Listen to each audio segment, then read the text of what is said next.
こんにちは、ゆっくり雑談の時間だよ。ついに19巻発売。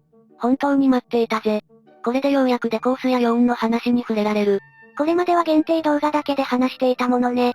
19巻は特別だ。何しろダイグとクリスケン、デコースとヨーンのエピソードの締めくくりだぜ。そうね、かなり読み応えがあったわ。両方ともめっちゃエモいのよね。全く別に見える2つのエピソードだけど、実はジークとヨーンとチャーが繋がっていて、全く別の話ではなかったりする。ああ、言われれば確かに。あれ、それがもしかしてプロムナードができた理由だったり？これからの聖壇の行く末を決める重要キャラたちの、まだ生き方を決めていない、モラトリアム時代を書いたんだと思う。最初は何これって思ったわよね。チャーの紹介を変則的にやっただけかと思ったのに。長野先生が長期救済中に突然ゴキックメイドを作った時と同じだな。結論を決めて、そこに至るまでの道のりを作っていくんだ。ゴキックメイドがあったから今の5スター物語があると言える。なるほど、それが長野先生のやり方なのね。さて、それじゃ始めようか。今回の動画は19巻のネタバレはあり、まだ読んでいない人はご注意ください。それでもいいよって人は、ゆっくりしていってね。さて、最初はダイグとクリスケンのエピソードから始めよう。この話、フィルモアの政治劇とロマンスが同時進行しているのが特徴だぜ。この話というか演出、長野先生の新境地だと思うわ。そうだな、連載勢にはすでに限定動画で話したけれど、クリスケンがダイグを見とるシーンは本当にすごい。これまでの長野先生は性的なシーンを描いていても、一歩引いた感じだった。演出的にはニュータイプにコラム連載を持っている結城正美先生に近いように思える。アイシャとミューズの朝チュン、エストやアナンタがもてあそばれ暴行されるシーン、デコースがマドラに逆レされるシーン。どれも起きていることは伝わるけれど、感情を揺さぶる生々しさが排除されていた。コミカルだったり、乾いていたり、そんな感じよね。一歩引いてる。でも今回は違う。ダイグが最後にクリスケンに君のぬくもりを送れ、というシーン。ここからクリスケンが服を脱いでダイグを抱きしめながら見とる流れは本当にすごい。これまで書いてこなかったシーンを書いているんだぜ。どれだけ思い入れがあるカットなのか想像に難くない。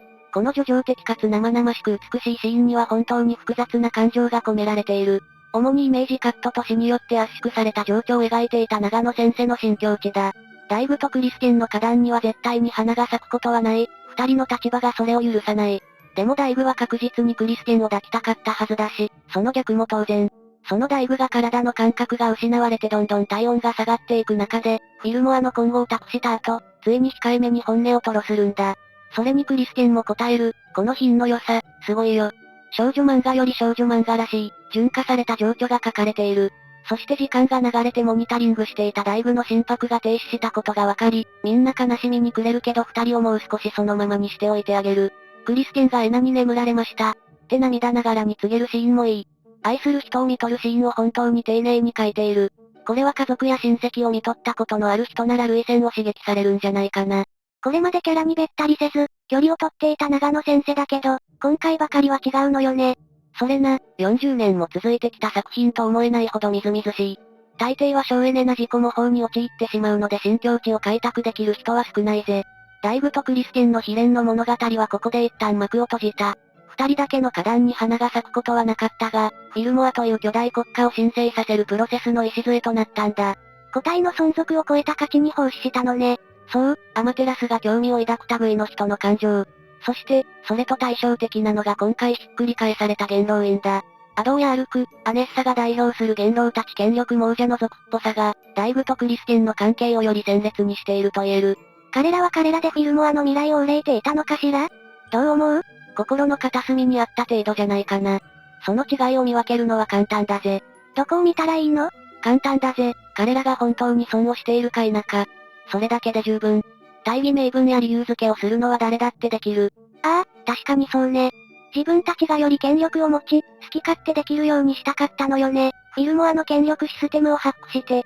そうそう、フィルモアは歴史ある巨大国家で、その本質はシステム。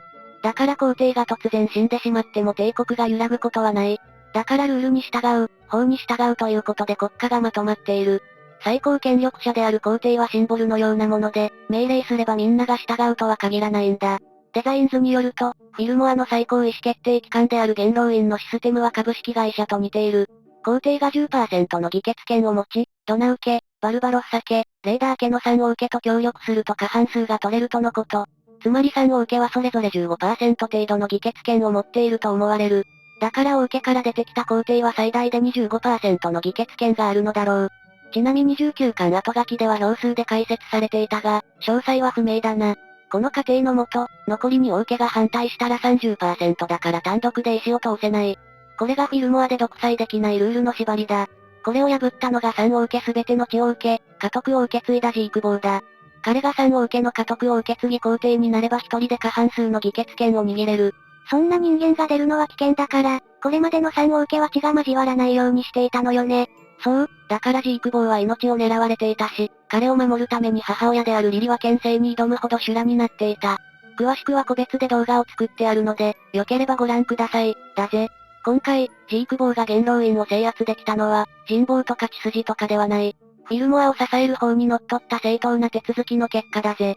8割に達するほどの支持を集め、表にあまり出てこない権力者や、古の大帝国ダスランとの盟約に則っった他国の VIP まで呼んで見せつけたのは、デモンストレーション。これはフィルモアの権力交代を告げる派手なセレモニーだったんだぜ。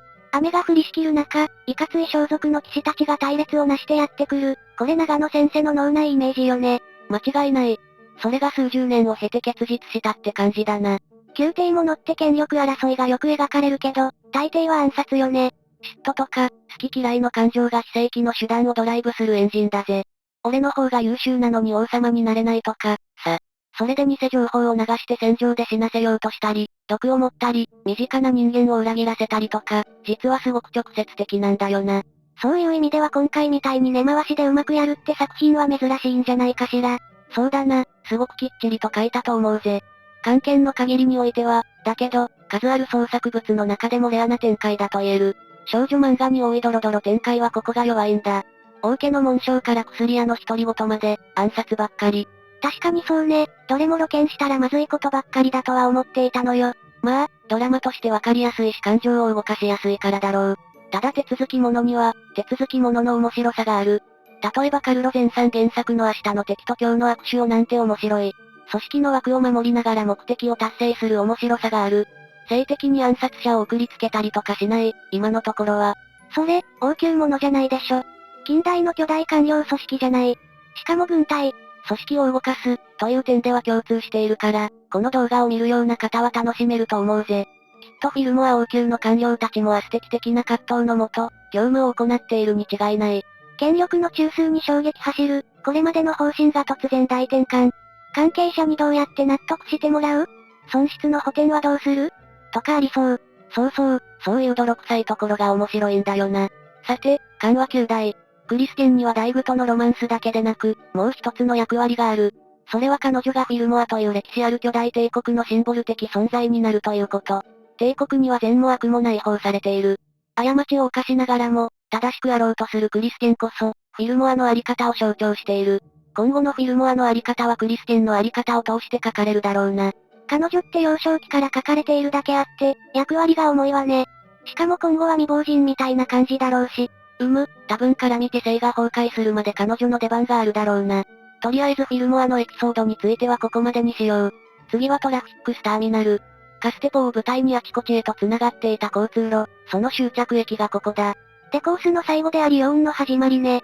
チャプターのネーミングセンスが光ってる。触れておきたい点はいくつもあるが、まずはヨーンとミラージュ騎士たち。すごく直球な主要パートよね。少年ジャンプ的で久しぶりなミラージュ中心のエピソード。これまでチラッとしか出番がなかったミラージュ騎士が代わる登場して、ヨーンに訓練をつけるというファンサービス満点の展開。ウラッツェンがトゲトゲヘアをやめていて、少し老けていたのが面白かったわ。クリサリスはなんと隠居状態。ジャコウと掛け合い漫才していた頃はおじさんだったけど、一気に老けた感じだな。クリサリス家はカーレルまで代替わりするから、レオパルドの出番はここまでってことね。そうだな。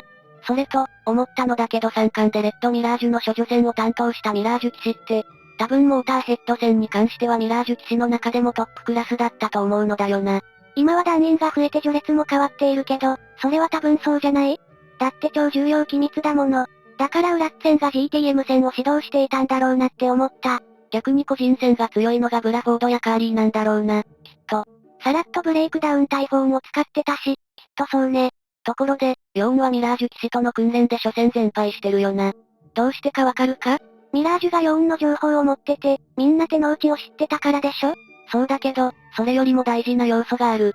ヨーンが思い知るのって、自分より強い相手の言葉だけなんだよ。だからアイシャやリリの言葉は入る。空手が弱い相手に何を解かれても聞く耳を持たない、という意味でヨーンは無意識に強者の傲慢を身にまとっている。その高く伸びた鼻をへし折ったのがシュタルデコースってわけだ。ミラージュ騎士との訓練でも繰り返し書かれたように、そうしないと彼は学習しないんだ。めちゃくちゃ頑固者。何十年も剣を取らずにバーシャを追いかけて、無数の勧誘や価値あるアドバイスに耳を貸さなかった奴だぜ。頑固者としてしっかり描かれているぜ。そして女子高生ミラージュ軍団にも触れておこう。タイトネイブとキンキー、そしてパナールだ。彼女らは子供の頃から書かれているな。そうね、特にタイトネイブはイカルガと結婚しそうだし、パナールはアトワイとの血を繋いでいくし、彼女らはみんな高貴なる一族出身。貴族の義務として子供を作らなくちゃいけない。でも自分に釣り合う相手を見つけるのが大変なんだ。政治的な意向も関わってくるし、そこで政治的背景がなく、入り婿にできて、しかも強い騎士であるヨーンが選択肢に入ってくるわけだ。強い騎士の血があるのだから相手の家には行ったら面倒だものね。だから向こう取りたいんだ。マウザーがちらっと触れていたよな。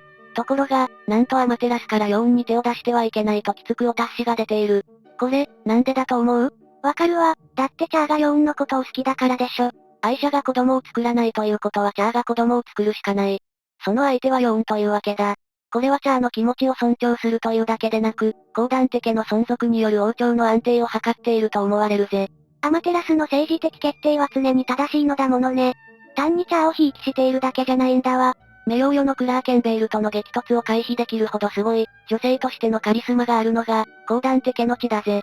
それは確かに王朝には欠かせないわ。そしてタイトネイブなんだけど、ほぼ確定でイカルガと結婚することになるだろうな。神話的にも。どういうこと？イカルガ、つまりサリオンのことだけど、フロートテンプルで暴れたよな。その前に自分の成果であるシナーテ家を滅ぼしているし。そうね。王宮動乱。私が思うに、イカルガってスサノオノミコトに見えるんだよな。アマテラスの宮殿、高間ヶ原で乱暴狼藉をするって意味で。これに思い至ったのはタイトネイブが出雲アストロシテにいるってこと。出雲のお姫様なんだよ、彼女は。スサノオの嫁って誰だっけ？クシナダ姫。出雲の足名槌、手名槌の間に生まれた娘で、ヤマタノオロチの生贄にされるところだった。そういうこと。すごく関連性があるだろ？ちなみに出雲はタタラ製鉄でも知られてる。だから出雲アストロシテの特産物が剣なんだよ。これは意識しているわ、きっと。で気になるのがこの先。スサノオとクシナダ姫の子供が大国主の先祖、あるいは大国主本人なんだ。大国主ってどんな神様だったっけ？出雲大社に祀られていて、国づくりや稲葉の白ウサギエピソード、アマテラスのいる高間ヶ原への国譲りで知られるな。それって、アマテラスの聖壇信仰と関係ありそうだよな。コーラス王朝が滅ぶのが聖壇歴3960年頃。だから900年後くらいに二人の血がコーラス王朝に入っている可能性があるかもしれないと妄想している。単純にタイトネイブが聖壇民から下に見られる宇宙の民の代表として、アマテラス王朝に入っていくだけじゃないかもってことかしら？その可能性はあるんじゃないかな。ともあれタイトネイブは婿探しをする必要はないだろう。なるほどね、細かいネタだわ。で、当のヨーンなんだが、やっぱりみんなが感動したのはこの見開きだろう。ジョーカー3100でイメージだけ出ていた見開き。それがついに書かれた、内容はだいぶ変わっているけど、あの時の感動やショックを思い出した読者は多いはずだぜ。かっこいいわよね。すごく決まってる。こういうのってガンダムとかだと見ないのよね。やっぱり兵器前として描かれる演出だからかしら。長野メカはアートよね、演出的にも。本当に一枚のイラストとして完成しているぜ。この静止画の美しさが漫画的な小回りと相性が悪いんだけど、だからこそ長野先生の作風だと言えるぜ。本当にこの演出、画風を追ってくる作家がいないわよね。関係の限りにおいて全くフォロワーを見ない。もちろんメカのデザインとかで影響を感じる作家はいるけどな。で、稽古をつけてもらうようんだけど、なんと自分の剣の本質に自覚がない。一騎打ちを前にしたヨーンに決定的なアドバイスをしたのはログナーだ。ヨーンの剣の基礎は全てエストによって作られた。つまり歴代黒騎士の剣だ。そしてデコースと2度も決闘をして負けたにもかかわらず生かされている。つまりデコースはヨーンの剣の師匠ということになる。そういうものなの？師匠ってもっとそばで長い時間かけて学ぶ相手じゃないの？騎士の世界は違うようだ。一瞬の真剣勝負で学ぶ。海縁が天意を与えていた時の試練と同じだな。確かに、大具も傷を見せながら海援を師匠と呼んでいたわ。デコースは自分の剣プラス歴代黒騎士の剣を吸収したエストを従えている。だからこのままのヨーンでは勝てないんだ。そこで言うわけだ、自分の知る最強の騎士を思い出せ、自分の剣を見せろ、と。そしてデコースを満足させろ、と。多くの騎士を見てきたログナーはデコースが何を望んでいるかわかっているんだよな。このアドバイスがなかったらヨーンは負けてたかもしれないわ。その可能性は高いと思うぜ。ヨーンがこれまでに学んだ剣から自分の剣を開眼できたのはこのアドバイスのおかげだと思う。それで、コメント欄でも多いのだけどヨーンが開眼した剣の動きがよくわからないのよね。正直私もよくわからない。何せ1コマで済ませてしまっているからな。多分アニメにしても一瞬だろう。解説を見る限り、ストラとブレードの足さばきで近づいてフラッシュニードルでつく。それと同時にムテを発動させておく。ムテは相手の近くで衝撃波を爆発させる技だと私は解釈している。格ゲーのキャンセル技みたいなのかしら。アッパー昇竜拳みたいな。で、これが発動すると衝撃波の爆発でツバメ返し的に下段から剣が跳ね上がるようだ。デコースはフラッシュニードルの突きを避けて反撃しようとしたところにこの剣が跳ね上がってきて、危うく切られそうだったところを、腕のフライヤーでガードしたっていうのが剣のやり取りのプロセスだと思う。くしくも子供のヨーンがデコースの剣を防いだ時と同じね。プロセスは違うけど、あの時、デコースはヨーンを生かしておく気はなかった。でも気まぐれでとどめを刺さなかったのだろう。その因果がこの決闘に繋がっているんだ。感慨深くなるよな。この剣を運よくしのいだデコースだけど、もう自分が超越されたと確信した。ここからの展開のスピード感がすごいんだ。興奮するデコース、そして三代目黒騎士の置き土産って言って両手持ちで突撃してくる。このセリフ、もう敗北を前提としているのがわかるよな。ここでイストがデコースの覚悟を察して、慌てて呼びかけるんだけど、デコースは完全無視。すごい。もう自殺的突撃だぜ。だってダッカスはモルフォより軽くてパワーで劣る。その特徴を生かしてイストの制御による機動力でモルフォの放電バリバリ圧倒的パワーを抑え込んで優位に立っていたんだぜ。その優位を捨ててパワーに全振りして正面から行く。これってデコースのわがままだったと思うんだよな。ここで思い出してほしいんだけど、デコースの剣って重いんだよ。これはフロートテンプル襲撃の時にわかってる。でもその剣の重さ、腕力を真正面から相手にぶつける機会ってなかったと思うんだよな。だから最後に自分のやりたいことをやった、そんな気がする。当然モルフォのパワーはダッカスを上回っているから、両手持ちの剣を左手を犠牲にするだけで止めてしまう。この時、ヨーンが下がらなかったのはウラッツェンの教えの通り。ミニ伏線だな。そして完全燃焼したデコースは切られて敗北する、というわけだ。すごかったわ。これさ、もう、メカで剣豪漫画やっているようなものだぜ。本当に読み応えがあった。ガンダムがシリーズを通じてあれだけチャンバラをやっておきながら、剣術や流派ってコンセプトがないのが不自然に思うぜ。マリサが知らないだけで、きっと誰かが書いているって。オフィシャルではないかも、いやあるのかしら。どうだろう、少なくともアニメでは見たことがないな。GTM 戦もさることながら、デコースの心境の変化も面白い。デコースは宣戦布告と決闘の宣言を受けてめっちゃ喜ぶんだよな。騎士にとって最高の舞台だから。そして先に来てヨーンを待つんだ、あの傲慢な男が。普段と違うってブーフが補足してくれている。戦争だったらその後のことを考えて色々指示出ししておかなきゃいけないものね。でも今回は自分だけの戦いで、しかも敗北の可能性もある。デコースが何を思っていたのか語らないのがいい。ヨーンを挑発し、エストを頼ってみせ、全員が最高のパフォーマンスを発揮できるようにしている。ここにはデコースの求める騎士の決闘の純度の高さを感じるぜ。伝説の戦いにしようと言っているし。そして負けた、と思ったらもう自分が完全燃焼する方向に一瞬でシフト。この切り替えの速さもいい。騎士は何をしても生き残るものだって言っていた人と同一人物とは思えないわ。この態度、一見すると自己矛盾しているようだけど、違うと思うぜ。前回の戦いはただの死闘に過ぎないけど、今回は騎士としての一騎打ちだ。GTM を狩る者が本当の騎士なんだぜ。生身の決闘は本当の戦いじゃないんだ。そして騎士として超越されたら潔く散ろうと思っていたんだろうな。デコースもまた騎士の理想に準じているんだぜ。ヨーンと同じだな。それと、決闘中に町が教えてくれたけど、デコースって実は闇勢力の勧誘を受けていたんだよな。エリー聖域ね。そう、中古のモーターヘッドでサイレンを3機撃破、その中には三重士のバーバユースもいた、っていう話だけど、あれはユーバーが持った話に尾びれがついた噂に過ぎなかったという衝撃の告白。なんとデコースは禁じられたテクノロジーの産物に登場していたんだ。多分、ヘリー聖域は早くからデコースの才能に目をつけていたのだと思う。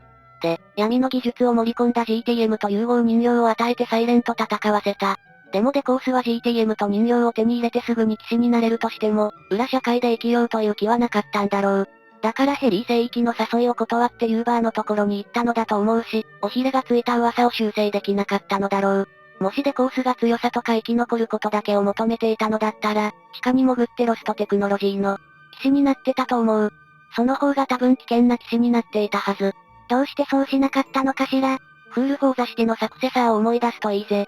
文化弾圧で辺境に押し込められたアーキスとは危険を承知で発表の機会を求めて都会に出てくる。アーキスとはそれくらい自分を試したい、他者を必要としているんだ。自己満足では済まされない。デコースが表舞台に出てきたのも同じ動機だと思うぜ。要は自分の騎士としての生き様を知らしめたい、と。騎士の場合、自分の人生がアートってことになるんだろうな、きっと。そういう意味で黒騎士となったデコースが長きにわたるミノグシアの戦いの果てに、聖団中が注目する一騎打ちで騎士として幕を閉じるというのは最高のエンディングなんだろうぜ。なんかデコースの方がヨーンよりもだいぶ真っ当な騎士に見えてきたわ。それはそう。ヨーンの話は彼の内面に寄り添っているけど、実はかなり未練がましくて青臭い。しかも頑固だろ？デコースになじられてパルスエットを失うまで気づけなかったくらいだ。一方、デコースは内面が最後の最後まで書かれないから、読者はあの態度に幻惑されてしまう。だからデコースを見とるシーンはすごい情報量。しかもこの後に及んで本音を話していない部分がある。どういうこと？まず彼が本音を言っていないのはヨーンに関すること。デコースがヨーンを切った後放置したのは、大事な道具であるエストの精神崩壊を防ぐためって言っているけど、あれは明らかに嘘。なぜなら巴が現場に残っているからだ。多分巴は二人が見える場所にずっと隠れていて、ヨーンが愛者たちに助けられるのを見届けて、デコースに報告したと思う。その報告を受けてデコースはヨーンが騎士として立つかどうか試したんじゃないかな。だからヨーンを生かしたのはエストのため、だけじゃなくてヨーンを試すため。でもそれを言うとヨーンの勝利に傷がつくからお前なんか無関係って嘘を言ったんだと思う。そしてエストを僕ちゃんの大事な道具、と言ったのもこの時点では嘘。もう死にそうなのに？なぜならデコースはエストにもう放浪せず、壊れず、自分を覚えていてほしいって言ったから。これがデコースのエストに対する本音なんだよ。死ぬ寸前に明かした。すごいわ、死に際なのに前と後で全く態度が違う。エストに対する態度のグラデーションがいいよな。最初は道具扱いしつつも、最後には一方的にお願いして死んでいく。自分勝手でデコースらしい。結局、あの自我の強い男も自分を超える価値観に奉仕したと言える。それって自分の名声を残したいってこと？それもあるけど、それだけじゃない。ヨーンだけでなくエストという黒騎士の化身を通じて自分の剣や騎士の名誉を次の世代に引き継いだんだ。これは極めて保守的な価値観だと言える。建設でも学問でも芸術でも何でも、男は仕事を通じて世代を超えた集団の永続に奉仕するんだ。そうなると逆に女性は出産を通じて、ということね。今だと大声で言いづらい価値観だわ。長野先生は保守的、伝統的な価値観を貫いているってどこかの動画で触れたけど、まさにそれだな。そしてみんなが気にしていたソープとの関係。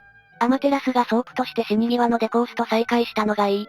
デコースはソープとアマテラスが同一人物だと気づきながらも、この男には珍しく礼を言うんだぜ。そして自分を野良の騎士と卑下する。普段は俺様な態度を崩さないデコースにしては異例だぜ。確かに。高貴なる皇帝陛下と剣だけで成り上がった野良の騎士って自己認識があるのね。だからデコースはまともな騎士なんだよ。きちんと社会の規範を守ってるからだ。なんとミースはデコースを本当に真面目な人と評価しているんだぜ。騎士の世界の外の人間には相応の礼を尽くすのだろう。騎士の世界しか書いていないから、外から見たデコースがわからないのね。さてヨーンとデコースはこれで良いとして問題はエスト、魔性の女だな。そうね、彼女の特殊性はすごく多くの騎士を惑わせているわ。エストと GTM ダッカスはセットで運用されて強力な戦闘力を発揮する。この特殊性からエストは誕生時点で多くの騎士の注目を集めていた。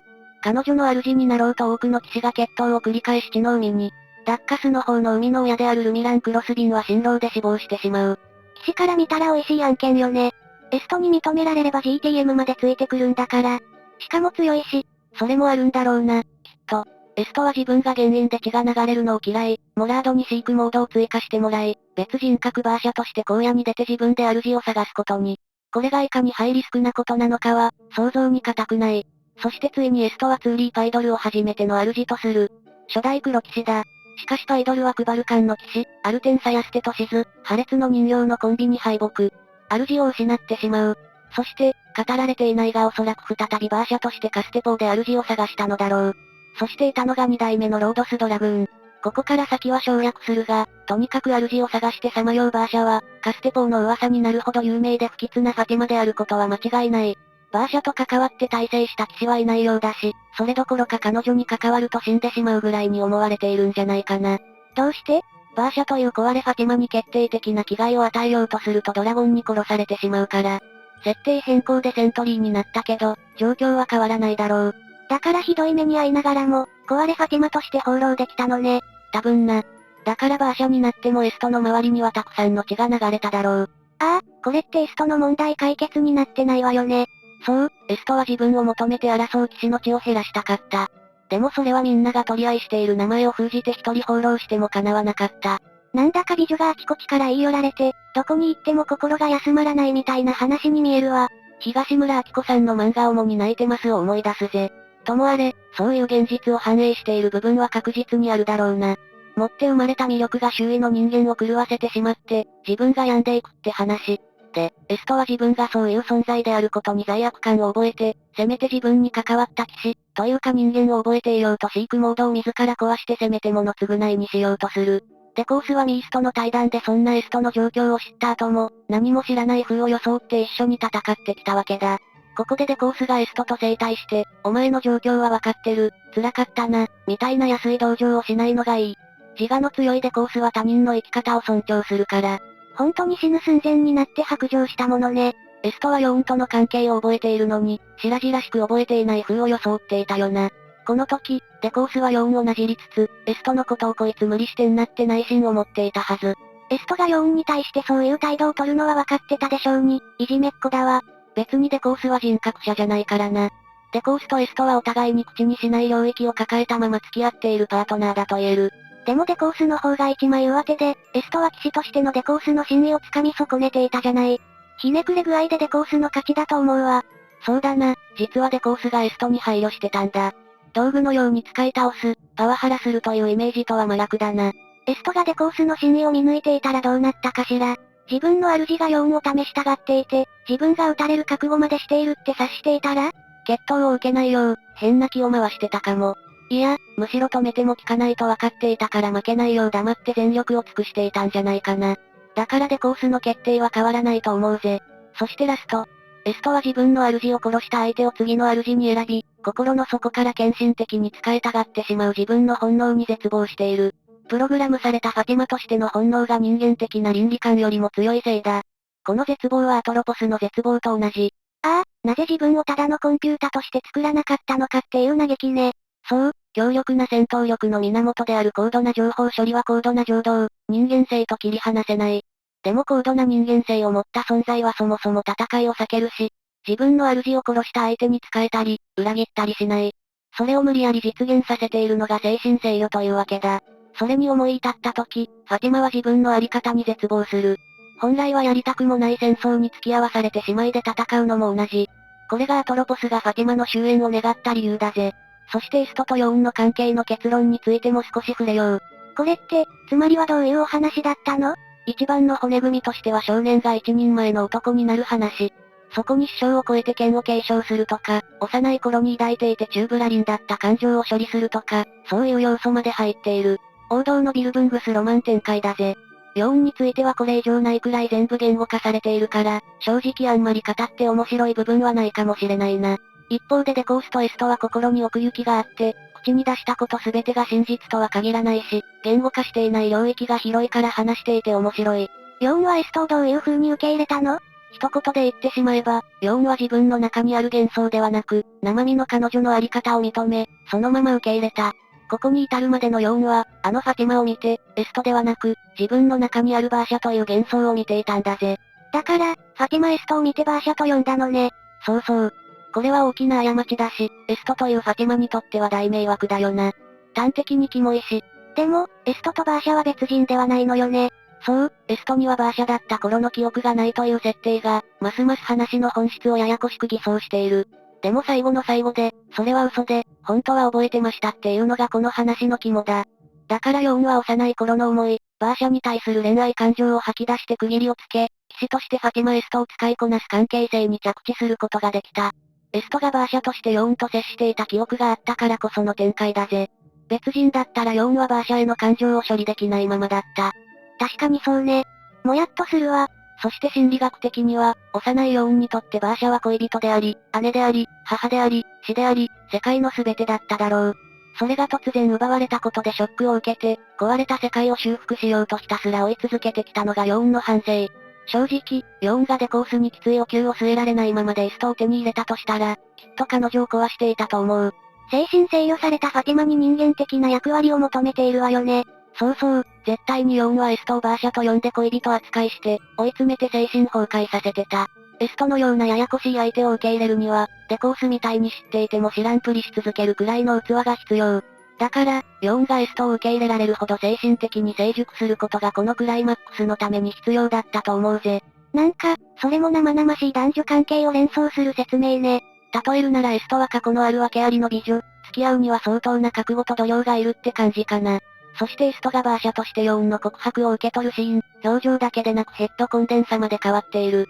これは本当に変形したってよりも、そういう心象のシーンなんだろうな。愛していた、とファティマが絶対に口にしないであろう発言をしたのは、やはりエストが特別なファティマだからだろう。人間的よね。でもそれはファティマとしては壊れている証拠だわ。そう、それが良いんだよ。今だけ、この瞬間だけっていうのが、正直、デコースとエストとヨーンについて話し出すとキリがないので、とりあえずここまでにしておくぜ。最後29巻で気になる部分にだけ触れておしまいにしよう。まずアイシャとアマテラス。ヨーンとエストの関係性と同様に初めて出会ったものが最高のものだった。心を焼かれて一生を方向づけられた者同士だな。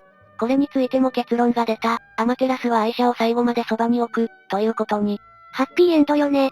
ヨーンはバーシャを手に入れられなかった。アイシャはアマテラスの最も特別な一人になれなかった。最初に求めていたものは手に入らなかったけど、違う形で新たな価値のあるものが手に入った、というところじゃないかな。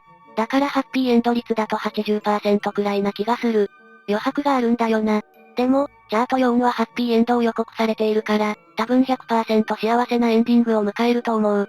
なるほど、ほんのちょっとビターな部分があるのね。まあ、クリステンと大具の悲恋と比べたら確実にハッピーエンドだぜ。それと比べたらそうよ。そしてヘリー聖域。両軍の改造騎士の技術の出所はここだった。で、この技術は後のユーパンドラのゴーズ騎士団に引き継がれることに。多分、ユーパンドラの時代までにアマテラスは聖団の闇の技術を全部焼き払い、あるいは接収したんだろうな。で、アマテラスがウィルに引っ込んだ後、少女が技術を引っ張り出して施したのだと思われる。やっぱりね。なんか体に悪そうな感じがしっくりくるわ。マジェスティックスタンドが終わってからはヘリー聖域など、聖団の闇技術関係のエピソードが始まりそうだぜ。あと一つ、ミラージュ新メンバー、ハイクルコリーナ。名前しか出てこなくて、ちょっとがっかり。あ、忘れてたわ。きっと、というコードネームがついてるし、ライキッドオーシャンじゃないかって話は以前したわね。資料で表記揺れがあるけど、デザインズ7ではリキッドオーシャン。フィルモアのニオハスラーと桜子の桃園でアーキロンスナトリウムバビロン、だそうだ。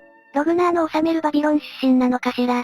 多分な、ちなみにバビロン関係の騎士だとミス宇宙軍もバビロン騎士団出身だな。あ、そういえばそうだったわ。さて、長くなったがとりあえず今回はここまでにしよう。19巻、見直すたびに色々発見があって、すごく密度がある。